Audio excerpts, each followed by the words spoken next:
Heyo YouTube, I am the War Mumbler, and today we're going to be playing a Hungary campaign. So I've been working on this one for a while, playing it under veteran difficulty. And the objective to this campaign is to reinstate the Austria-Hungary country, the one that existed during WW1 before they got disbanded and minimized. Let's go ahead and get straight into it. So yes, we're going to be playing as, I guess they call it the Kingdom of Hungary officially. Now we do have a pretty large penalty for playing this country. That's called the Treaty of Trident. And the recruitable populace is minus 50%, and the military factory construction speed is going to be minus 50%. So, wow, I mean, those are some massive penalties. I think this is the only fraction that has such large penalties applied to it. It just means that it's going to take about half times longer to construct a military factory, which means forever. And the recruitable populace being like, this is a small country from the get-go. I think the population's like 46,000. I'll have to double check that when we get in the game. But I will not have much populace to pull from, if any at all. We'll go ahead and select that country. Today we're going to be playing veteran on iron mode difficulty, and I like historical settings. So let's start it up. I'm going to go ahead and play, yeah, I'll just play with the name Hungary Remembers. This is a previous save that I was testing with. I feel like it's important to test your theories before you try to make a YouTube video out of it. I think your YouTubers would understand too. So in this campaign, what I was testing was, I'm going to show you the guys real quick here on the national focus tree. So going down this listing here, what I aim to do in order to reunite all of Austria-Hungary again, I have to take this path right here. So we can't go through the economic intervention focus. We have to go through the balanced budget focus and basically reinstate the old monarch. And so we're kind of branching away from, this is a communist focus over here, but we're branching away from this fascist focus, and we're turning the country into a monarchy. By doing that, I was testing the difference between taking Austria and then demanding a referendum. And so I found that just confederating Austria rather than trying to conquer them is far better and faster and easier. And I don't think it's possible. Like I honestly tried, guys. I tried so hard to conquer Austria before Germany confederates them, and they confederate them in the 10th of February 1938. They will just automatically confederate them. It doesn't matter what your progress is. They will just they'll just take it from you. And I could not conquer them before that date. There's just so many setbacks. I thought it would be easy, but it ain't. What I'm doing right now is I'm kind of setting up a offensive line.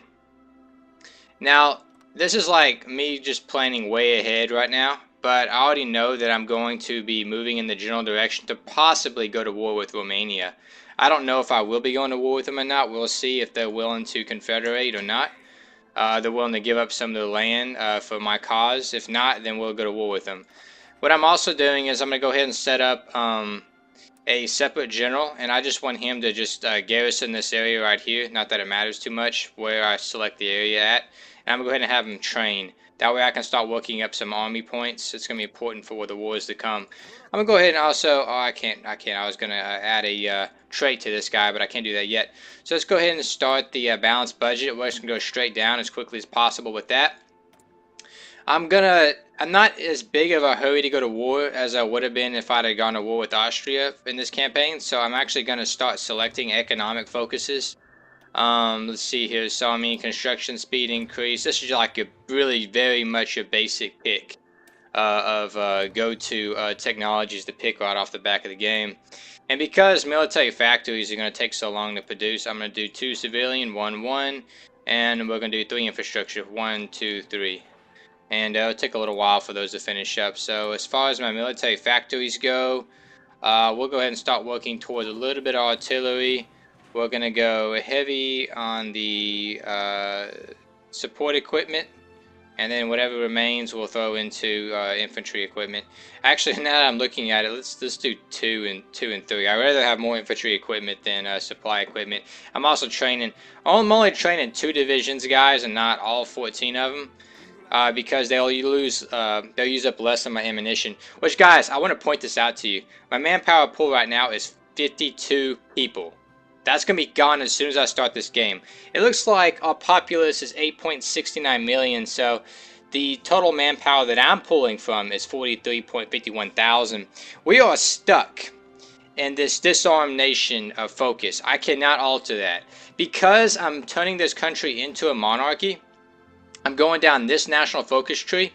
I will not be able to come over here and hit this one right here. Renounce the Treaty of Trianon. Trianon. Okay, that was the best pronunciation. But I will not be able to renounce the treaty because I'm going down this focus tree on this side. So that means that I'm going to be stuck with having... I'm not going to be stuck with the penalty for the... what do you call it? Oh wow, the military factory production minus 50%. I'm not going to be stuck with that penalty, but I am going to be stuck with this disarm penalty, because if you go through and you read all these, every single one of these require me to go through that focus in order to alter the law behind like how many people I can recruit. So because I thought this through, guys, I was like, so how can I fix that? So because of that issue, obviously we're going to be confederating all the adjacent countries to me. I mean, we are a small country right dab smack in the middle of Europe, right? I'm going to be confederating Austria, Czechoslovakia, Yugoslavia, and some of Romania in my, I guess, quest for power. So I like the sound of that. So back to what I was saying. If you look in the mobile warfare doctrine and you scroll all the way down, you're going to see desperate defense. And so these last 3 options, it's like recruitable populace 2% more. Recruitable populace 3% more. That's 5% by the way, guys. And then that last one's just a totally different guerrilla tactics. So if I was to compare real quick, so right now I'm only recruiting 1% of my populace. And it's going to be 1% for all my populace. Then the equivalent would be extensive conscriptions. So that's recruiting 5% of my populace. So if I just proceed down my research line there, then I could basically have this one right here. It will take a while, but here's another good advantage to us. This specific achievement right here will make it to where all the neighboring countries are considered my core countries. So a lot of people may not know what that means. I'm going to explain real quick what core countries mean. It may be best if I took a country to show you this, but basically when you're looking at my manpower pool and it tells you the eligible core populace available is 8.69 million. What that's counting is strictly just the Kingdom of Hungary. And if I was to take, for example, Austria, just to conquer it, then Austria would be considered the non-core province. And so when it comes to how much populace you get from non-core provinces, I think it's like 0.50. I think it's like 0.50. If you have, you can recruit politicians. We don't have any for this country, but there's a politician that will give you like another 2.0%.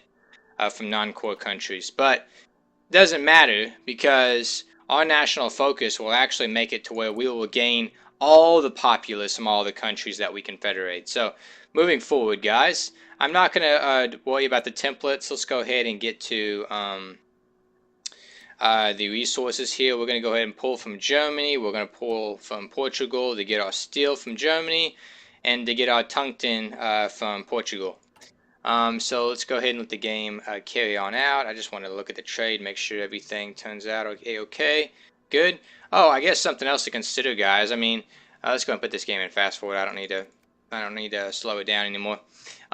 So we start off with some oil. We start off with some aluminum. We start off with some steel. So our resources are poor, to say the least. The neighboring countries, when we take Austria, for example, we're going to gain some more oil, some more steel, and some more aluminum. Czechoslovakia, that has a lot of resources. Once we take them, then we'll be set. Plus, we're going to gain all the army that they have in all these different countries, so that's also a positive.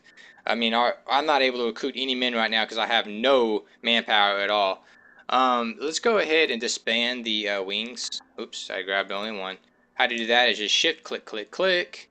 Alright, we got them all. Let's go ahead and disband our wings. This is not deleting them. I'll still have the reserves. Like, you'll see a little emblem pop up here. You should see a little emblem pop up here. Where's that emblem at? Huh, I didn't pop up. You know, I think I know why. There it is, there it is. I was like, why didn't it pop up? So it's just telling you that the available planes, I have them in reserve. So if I was to do that with units, disband the units, then they would actually be disbanded. But when you disband planes, it just puts them in the reserve pool. Because all you're really doing is you just... the populace... I think it takes one person per plane. So I had like... I don't know how many planes I had. 72, 12, and 12. Okay, so roughly a little over... less than 100. Like 90 something. Yeah, something like that.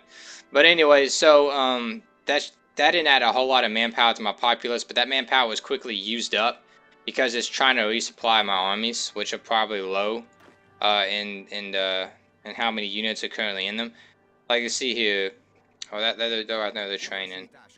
But because these guys are not maxed out, you can see that little bar right there is not maxed out. Then the populace isn't maxed out. I mean, the division isn't full of units yet, so I don't even start out with full divisions because my populace can't complete the divisions. The units are like incomplete.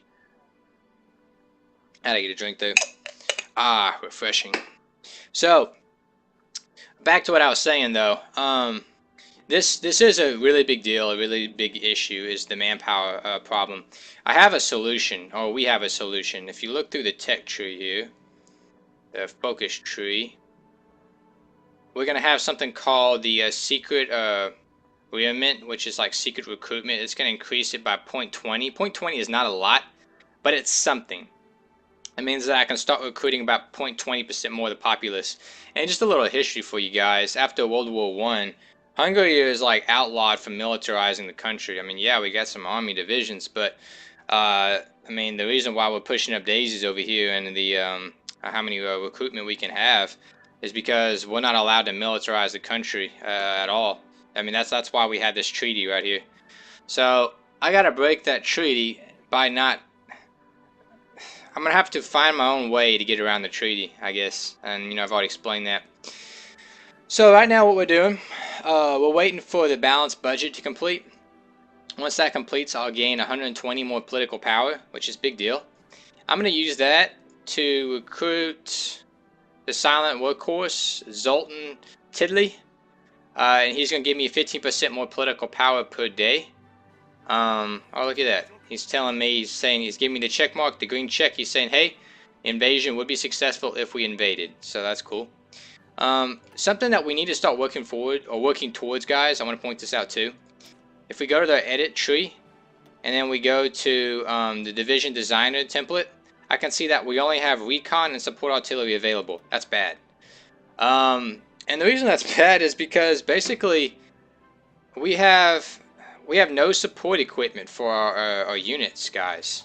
We have to have support equipment to have any sort of equalizing advantage in warfare. I mean, the enemy is going to be using support equipment. And just to stay on level grounds with them, we got to have that stuff. So that's going to be a task on my research tree that I plan on getting to eventually. I noticed that the game seems to be a little laggy. I mean, we're moving a little bit slow. Typically, it takes about a second to go through a day, but we're going on like 2 seconds right now to get through a day, so that kind of sucks. Maybe because of recording software, I'm not sure why it's slowing it down. I apologize about that thing, guys. Gotta do what we gotta do. I don't know too much about this man here, though, Michaelos Horthy, but he's not going to be our political leader for long. We're going to be replacing him with a new monarch once we advance far enough down our tree. As far as it comes with the political decisions we can make, these are pretty standard. Nothing special like USA, where we can just start recruiting the Italian scientists and German scientists. and then like decreasing. I mean, USA is so cool, guys, when it comes to the decision-making tree. I mean, all the resources they have available to them, and the fact that they could actually get, uh, they can actually have the technology set up. See, right now mine is set up for my research time is positive 5%. They can actually get to, I think, like negative 32 and negative 36%. Okay, guys, that is a big deal. If you can get to like negative 32 and negative 36%, I don't remember which of those. Just say 32 because it's the smaller one. If you can get to that on, I think that's normal difficulty. On normal difficulty, um, probably like 26 or 24% on veteran difficulty, which is what I'm playing on. But it's still a big deal, guys. I mean, because you know that you go through a lot of tech trees in order to reduce the research time on all your stuff, right? I mean, I'm planning to reduce the research time on my industry by 10%. That's a nice big deal right there. But imagine that 10%, and then you add another 32% to that. Imagine that. Guys, it's crazy how fast those guys can go through the research slots. On top of that, USA, they start off with 4 research slots with another 2 like quickly pending. They can get up to 6 research slots quickly too. All they got to do is wait on like world tension to reach like 70% or 100%. I don't remember which. But once this world tension over here reaches really high, then USA is just the what they can do is like unlimited. However, they got that Great Depression going for them too, so that sucks for them. We don't have that going on over here. It only exists over there in Canada, South America, and USA. I think they're the only ones dealing with it. Oh, and Britain? I think Britain has that issue too. Wow. These days are really moving slow. I'm just watching it over here. So, let's see here. The balanced budget should be finishing up real shortly here. What are we on? What's the percentage of completion there? 3 more seconds is what it's supposed to be. 2 more seconds. I swear these are Mississippi seconds. I'm gonna have to pause it as soon as it kicks off there. I gotta do it just because I need to stay ahead. Boom. Alright, cool. That's finished up. So we're gonna move straight on to strengthening the monarchs. But basically what this is gonna do, apologize about that, what this is gonna do is it's going to start putting more of my government support towards the non-aligned faction, which is the monarch faction. And so yes, like I said before, we're gonna recruit him. What's his name again? Oh, what's this? Oh no! The Rhinelands. Basically, Germany just reoccupied the Rhineland. Which is this little slab of territory right here. It's outlawed in Germany. They're not supposed to militarize it. That was part of the treaty after World War I. They just basically broke that treaty. The fact that they did that so early means they're already moving towards a war with the rest of the countries. Because when I play Germany, I avoid occupying the island. And I do that because I don't want to aggravate France and Britain early on. And when I go and I take Austria, that aggravates the other two, France and Britain. And so I want to be able to declare war on France before. I know, guys, I'm getting into a different campaign. I'm getting into a completely different campaign. Let me go ahead and finish my thought, though. What I want to do is I want to declare war on France before Italy takes France. That way, I can set up the Treaty of France, which gives me like over half the country, regardless if Italy takes France or not. Then, as long as I am the one who declares war on France, and I didn't get dragged into the war from Italy declaring war on France. By doing that, just do not ally Italy into your fraction until you're ready. Then you get that treaty. But anyway, back to the Hungarian campaign, which right now we're moving pretty slow because of the, I guess, just the lag in general. I think the next thing I'm going to do is we're going to have to recruit Xavi Kalman. It sounds almost kind of Arabic, don't it? Kalman. But basically my reason for recruiting him is because our army experience, even though we're training some guys up, guys, look at this, it's at 0.47, and we're not even at 1 point yet. I can't do anything with 1 point. With 5 points, I can at least do something. But this guy is going to give me another 0.05 daily. It's daily experience. It's something, guys. And then the land doctrine is going to be reduced by 7%, which is also important. because I need to start going through that land doctrine tab, which is up here, the mobile warfare doctrine. The next thing that's going to be finishing up would be the electronic mechanical engineering section over here. And once that finishes up, I'll move to the next, I don't even know what the next one is. Mechanical computing would be the next option down the list. It's going to take 250 days by the time it finishes up.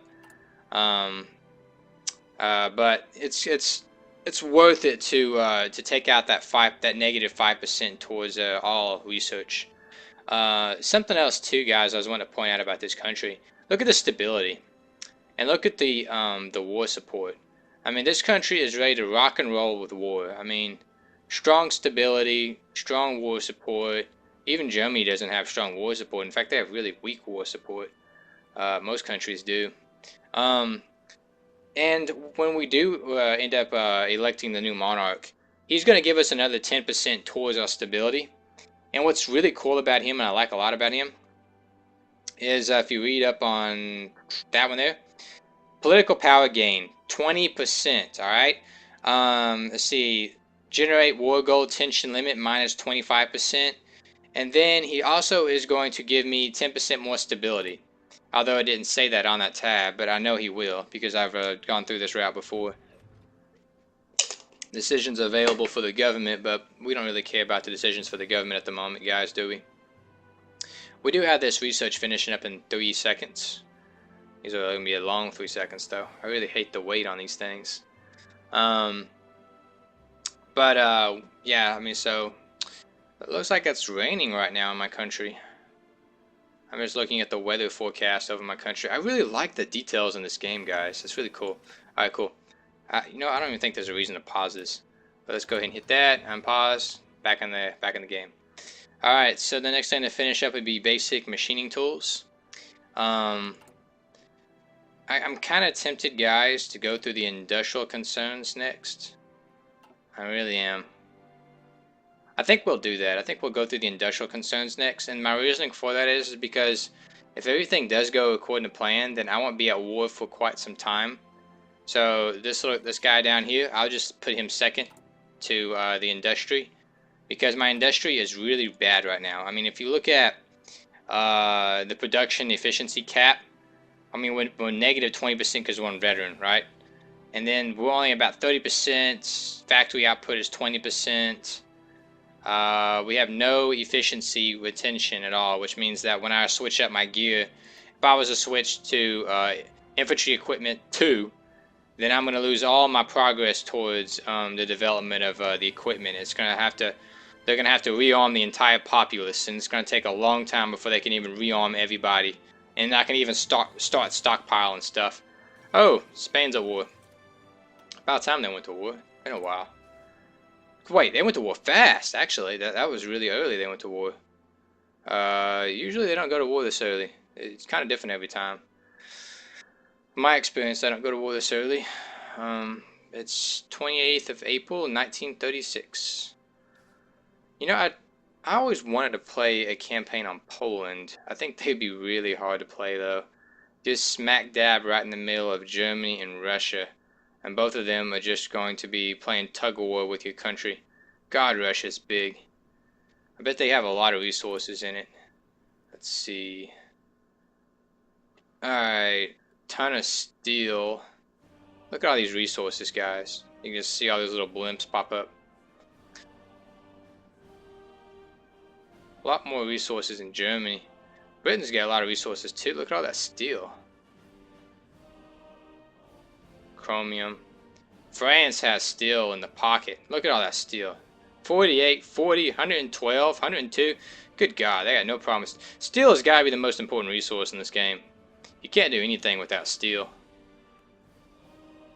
Oil's important, but not as important as steel. So it's good that we have at least 5 steel. That's something. Once I start confederating my countries, then we'll have more. I'm looking forward to that. Alright, so the next thing to finish up would be... Yeah, it's not going to be basic machining tools. I think it's going to be strengthening the monarchs. So we're just kind of waiting on that time ticker to tick on by. In the meantime, Try to keep you guys entertained. I can see this big old sandstorm rolling through Egypt right now. Yeah, another thing about conquering Egypt, troops may not enter. Oh, well, yeah, there's a lot of territory over here that you can't enter through. You have to kind of go around this little area right here. So we do plan to eventually conquer Africa. Got to take Africa. Look at Africa. It's just a big old gravy pot of different country mixes. Italy is conquering Ethiopia right now. You can see, we can't see the progress, but you can see the little hit markers over there. Belgium, Portugal, South Africa. I played South Africa before. They're actually not that bad. Got to break apart from Britain though, if you want to get anywhere. I haven't tried Yugoslavia yet. That'd be an interesting country to play. I actually knew a guy from Yugoslavia. Pretty nice guy. Alright, we're almost done with strengthening the monarchs. Oh, zoomed way in. I guess I might as well get a look at my country here. Budapest. It's like my capital city right there. We have, it looks like we have an airport in every single province. Province. Something else too I want to show you guys. Oh, my national focus finished up. And Ethiopia just got conquered. Alright, so elect a king. Stability will be increased by 10% once we start down that path. Now, oddly enough, guys, when I actually go through the focus for elect a king, we actually don't elect a king. We're just kind of on the path to elect a king. I'll select the monarch next. That's kind of funny. But anyway, let me go ahead and change up my tabs over here. I'm gonna not the resource tab. Which tab is it? Diplomacy? I think it's diplomacy. Yeah, it's this tab. Isn't it? Yeah, it's this tab. Confusing myself here. Alright, so we're gonna be taking Lower Austria, Upper Austria, and Tyrol. So all of those. Another focus will be taking Slovenia, Estonia, that's a long word. I don't know this word. Just basically all this little area right here. All that little area right there, except for Bosnia. I don't think we're going to be taking that one. Eventually, this is the part of Romania we're going to take in. We're going to take will be Transylvania, northern and southern, I think. There's a southern somewhere. But just this little area right there. I'm trying to remember, during World War I, Austria-Hungary was, I guess it was about this big in size. Something like that, right guys? It was quite a large country back in the day. I say back in the day. Yeah, we're going to bring it back, guys. We're going to bring it back. Alright, basic machine tools are finishing up in 4 days. A little bit of delay. 3 days. Oh, I just remembered one more thing I can do. Let's go ahead and do it real quick. I'm going to give him a trait. See if I can do it before it finishes up. Guerrilla Fighter. Alright, I gave him his trait. Basically, I just gave him my head general here. He is my best general. The trait, and it's the only trait available right now. So, as the war proceeds, and as we start getting more and more experienced generals, they'll have more and more traits available. We're not going to go through this tab yet for dispersed industry, which is the industry selection I'm going to pick. We're not going to pick that until I have completed, what's the name of that factory setting over here? The MAVAG, Industrial Concern, which will reduce the time it takes to complete the industry by 10%. That, I want that, and I can't have that until I have 150 political points. We're at 108 up here at the top left-hand side. So we're not quite there yet. However, we still do not have any army experience. Guys, you're taking forever. What is your name? I'm going to fire you.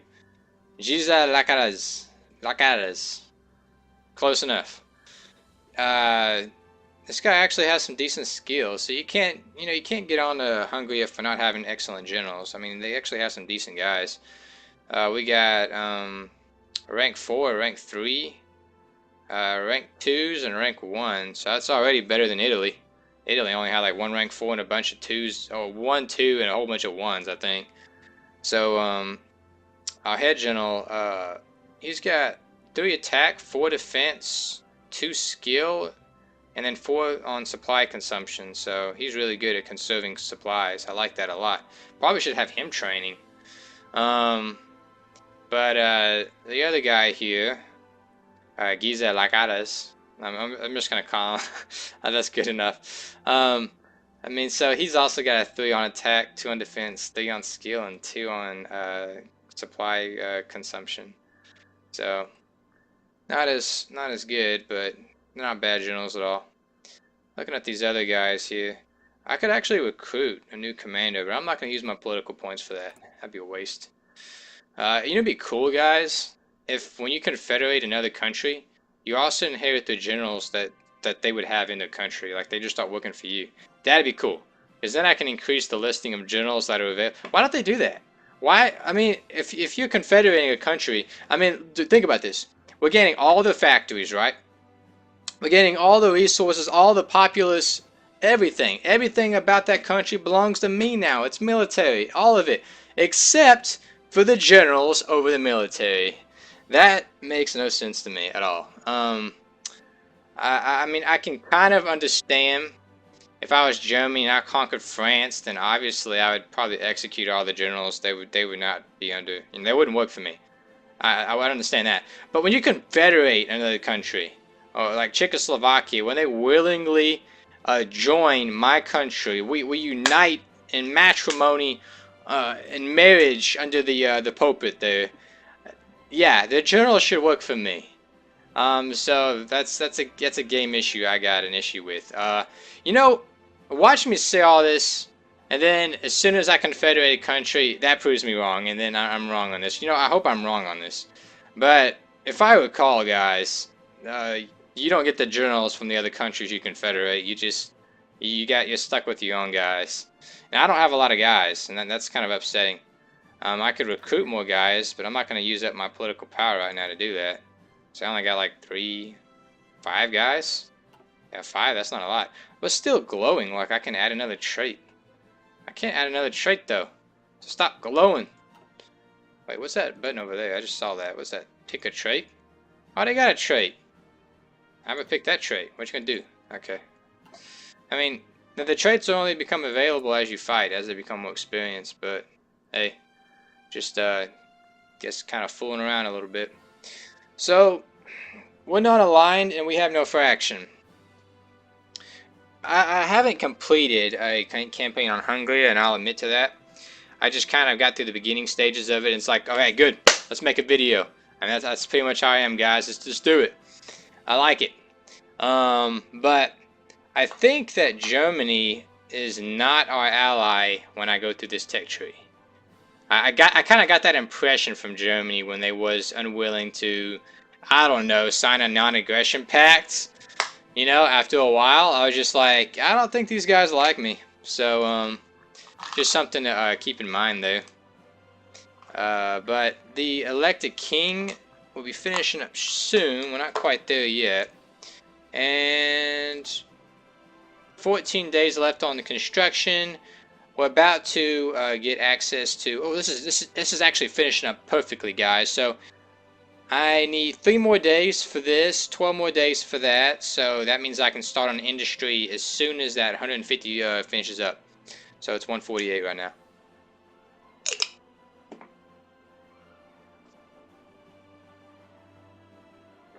I had to get myself something to drink. Alrighty. Come on. The intensity. Boom. Got it. Alright, so now we're just waiting on construction to finish up, and then I'll start straight into working on the industry. Which, by the way, how is my construction doing? Wow, we still haven't even completed the construction of 1 civilian factory. That's not good.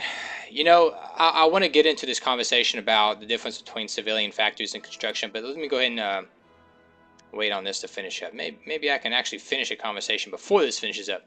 Look at that. Actually, I didn't know that. Construction speed plus 10%, factory repair plus 10%.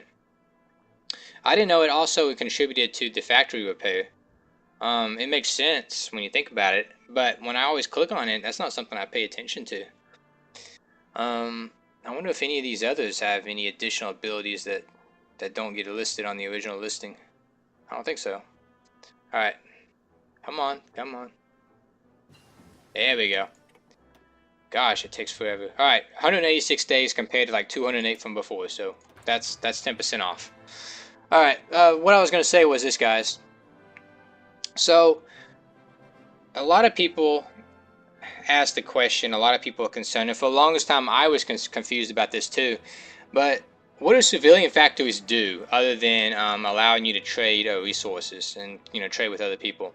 Let's see here. So we're going to invite, I know I'm getting off topic, guys, I'll get back to that subject in a second, but we're going to invite Habsburg, the Habsburg Prince. Habsburg, okay, I'm going to stop pronouncing it. I'm killing it, guys, I'm killing it. We're inviting this prince dude, alright? We got to get him in our government. We need him. Alright, so what I was saying is this, guys. So what civilian factories do for us, the country, it's twofold. One, we can trade civilian factories for resources, and two, most importantly, is it increases the construction speed and the amount of construction slots that can be constructed at the same time. And what I mean by that, you can see how this little bar here is kind of moving. That's telling me that this current slot is under construction. Now, that little bar could also be moving, along with that one and that one and that one. If you ever play as USA, and you start off with like 135 civilian factories, and you add to that, you're gonna see this, guys. They're gonna have like 10 of these slots all constructing at the same time at the same speed. I'm not kidding. So that is the power of civilian factories. It's how fast you can get these buildings constructed. And right now we got 7. 7. That's it. You can also come up here to this tab. So it says military factories 6, civilian factories 7. So the ideal strategy, unless you're playing Germany, I'll explain that too if you guys want. The ideal strategy would be to build up civilian factories right off the back, so that way you can start constructing everything quicker right off the back. Something else too I look at is infrastructure. I went ahead and put infrastructure down, but I shouldn't have had to. I mean, my country has 6 infrastructure in each of my provinces right off the bat. I mean, my golden rule is you need at least 5. So if your country is severely lacking in infrastructure, unless you're like, I don't know, South Africa down here. Whoa, what am I zooming in on? Where am I? Madagascar.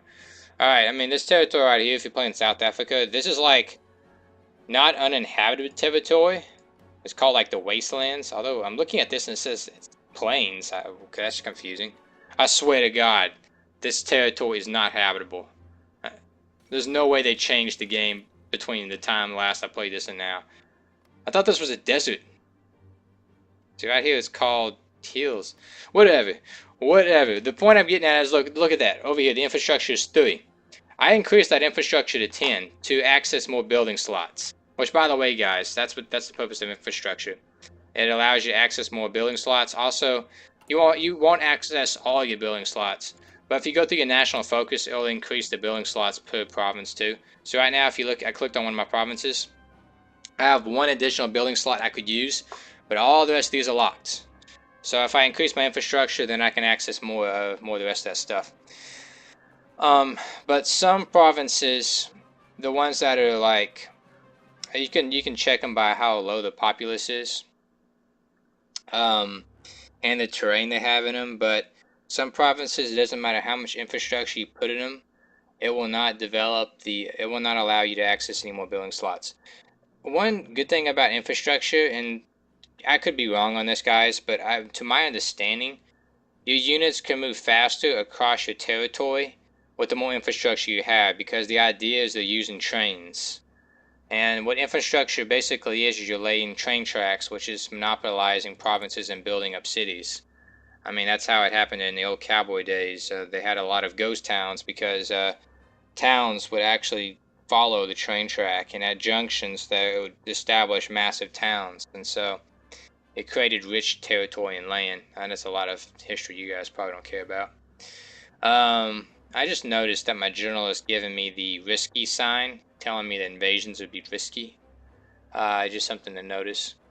Alright, so we're up 10%. The reason that you want high stability is because if you read this, guys, political power gain is increased by 7%, consumer goods are decreased by 3%, dockyards, factory output, all increased. Alright, it's 14.60% right now. If I had this at 100%, I think my political power gain would be 10%. Maybe. I think it's supposed to be 10, guys. I think it's supposed to be 10. And then the rest of that, I'm not even sure the figures on the rest of it. I think consumer goods would go up to 5. But obviously, countries like Japan that start off with 100% stability, that is an evolutionary advantage over other countries that start off with like 20% stability. Because if you're like beneath 50% stability, everything starts going negative. You start losing political power. You start losing production. So it's good to have a happy populace, and you can make your populace happy by going through these decisions like promise of peace. That will increase the weekly stability by 0.50%, but there's an offside of that because the war support will go down by double that, and also the daily political power will go down by the same amount. So it's pretty. It's, you know, kind of counterproductive, I guess you could say. It's like if you want to actually gain political power, then I don't know. I mean, if you're gaining 7% political power and you're only losing 0.50, then you're actually profiting political power. But still, hey, I'm finally at 1. Look at that, guys. I finally hit 1 army experience. Yes! We're finally getting somewhere. Dude, you are not fired today. But maybe tomorrow. So, I feel like this game is moving so slowly. I really dislike how this. I feel like the software is just slowing everything down, guys. Honestly and truly, like, honest to God, guys. Honest to God, I should already be done with I think all of this stuff if it wasn't for how slow we're moving. So I kind of blame that. I'm gonna go ahead and finish with we're gonna invite the Habsburg Prince, and then I think after that we're gonna probably have to wrap this video up. So let me guys please let me know if you like this video so I can make more videos. I know we're not finished up yet. I'm kind of wrapping this up though, and I think we're pretty close though, 57%. Out of 70, 57 out of 70, so we're nearly there. But basically when I recruit this prince, you're going to start seeing my political power just skyrocket. I mean, he's about as good as, what's his face, Hitler is good for Germany. Hitler increases the political power for Germany by 25%, which is actually a really big deal. And, I mean, these guys here in office, they typically don't do nothing. Like, for most countries, they don't do anything at all. I mean, for Japan, the emperor increases stability by 50% or something like that. Don't quote me on that. He increases stability. This guy, all he does is just acceptance into fascist diplomacy or democracy is increased by 70. I mean, he's gonna get kicked out of the office here in a few seconds, guys, because we're gonna go monarch and he's fascist. But that's pretty much his role. So, but most countries, the political leaders don't do anything at all, which kind of sucks because I feel like these guys all should have something complementing their skill level, you know, unless the leaders are just have no skill at all. I think they should have some kind of buff or debuff, something challenging, something with playing the country. All right, here we go. Boom. All right, cool. So. This guy, Otto von Habsburg, he is now the prince of our country, and you can see the newspaper right there. He assumes the office, he assumes the crown. I guess it's not office, crown. He takes the crown, okay? Well, monarch. Gotta think monarch terms. The next one, guys, we're gonna do is demand that we form. Basically, what the purpose of that is, it's gonna make Austria, it's gonna confederate Austria with me. There's like a 95% chance that it should work. On the offside, that the 5% chance that they turn you down, I recommend restarting the game, honestly. That's my recommendation to you, because you can't go anywhere from there. You can't take Austria with your current army because you got no manpower. You really need Austria's just to boost your manpower pool. They'll increase it by several million. So hey guys, that's all we wrote for this video. Thanks for watching. Please hit that like button if you like my video. If you got any comments, I'll put them in the description below. And hey, I've been the War Mumbler. Thanks for watching. Bye!